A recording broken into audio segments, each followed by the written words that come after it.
Hi there, Trista here. I actually wanted to talk to you briefly about value, personal value actually, and intrinsic personal value.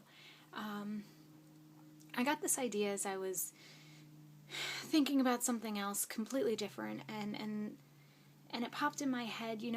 If you don't know my background, I actually graduated with a degree in psychology, and I spent my entire professional career as a social worker. And you're going, well, you're kind of young, so it couldn't be that long. And you're right, it wasn't. But I will tell you, I spent the entire time in one company.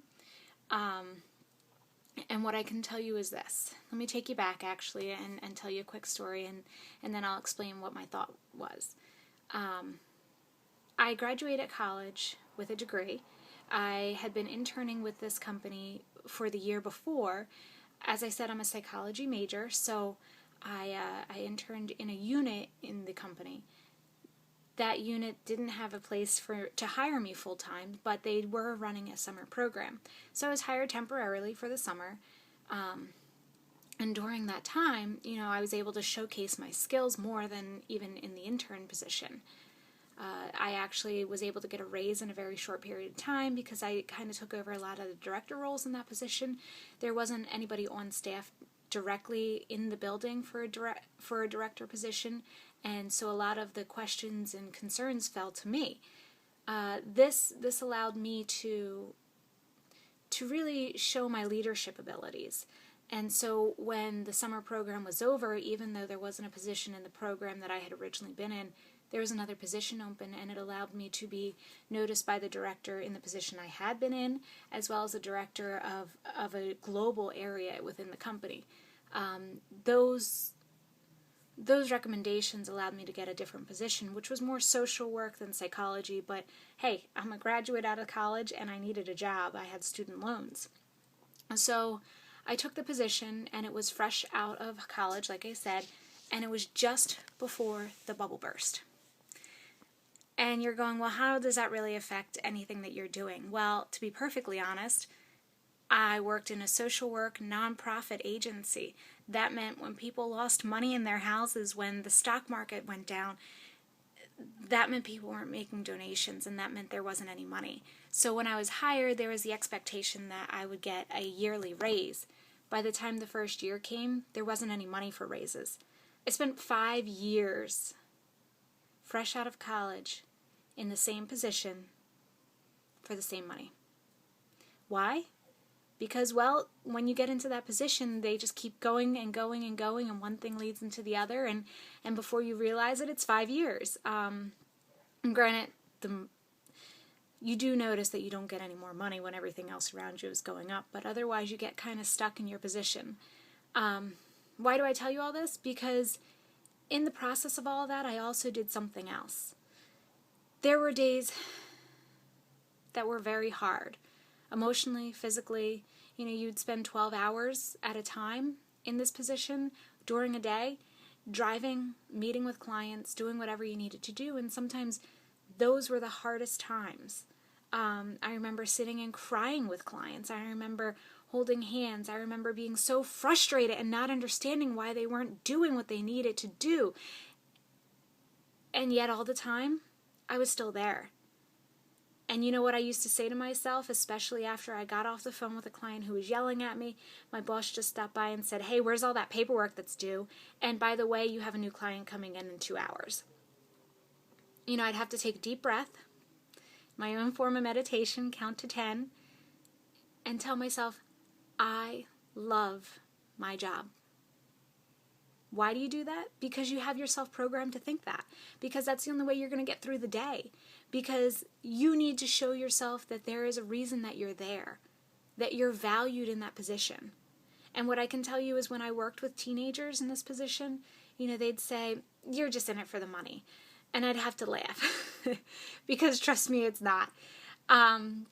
When they're getting older and they're looking at colleges or they're looking at places or jobs they want to do, and they're thinking, I had this one person who really made a deep impact and I'd love to do that for someone else. And you're going, you're too valuable. Don't waste your time. So what does that say to the kids when we're saying don't waste your time on a position that made a difference for you because you won't be able to make your payments?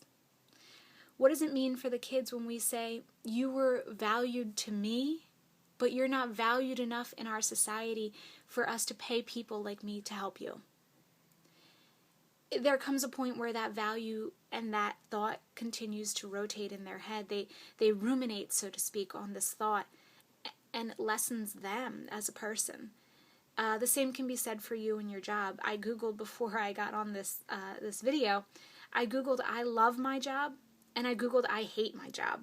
Let me tell you, there are tons of searches for I hate my job, not nearly as many for I love my job.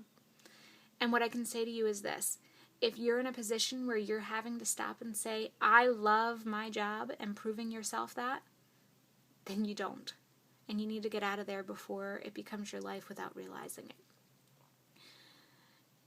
I want to tell you that you have value.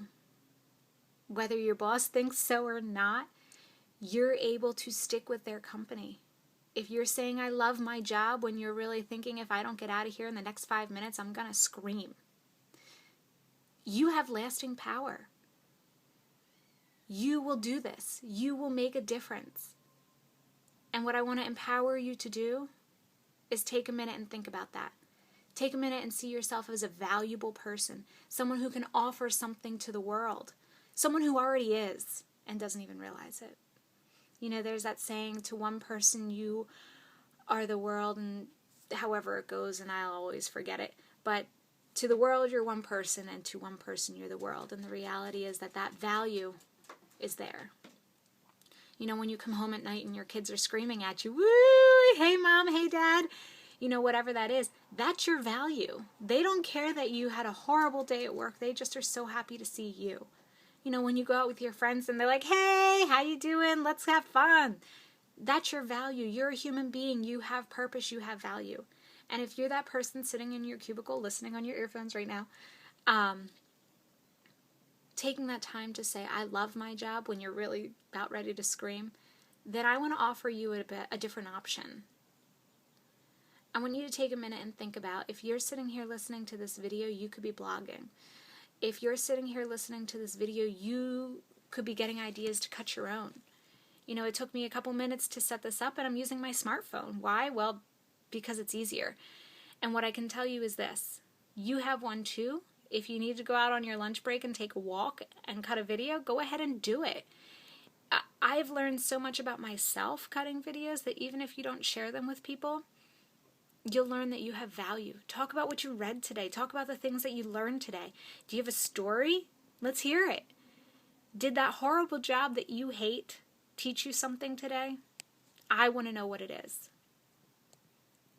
On that note, I'm going to let you go back to your job, back to whatever life you have, and back to whatever value you're bringing to the world. And I just want you to know that in my eyes, you have value. I can't wait to see it.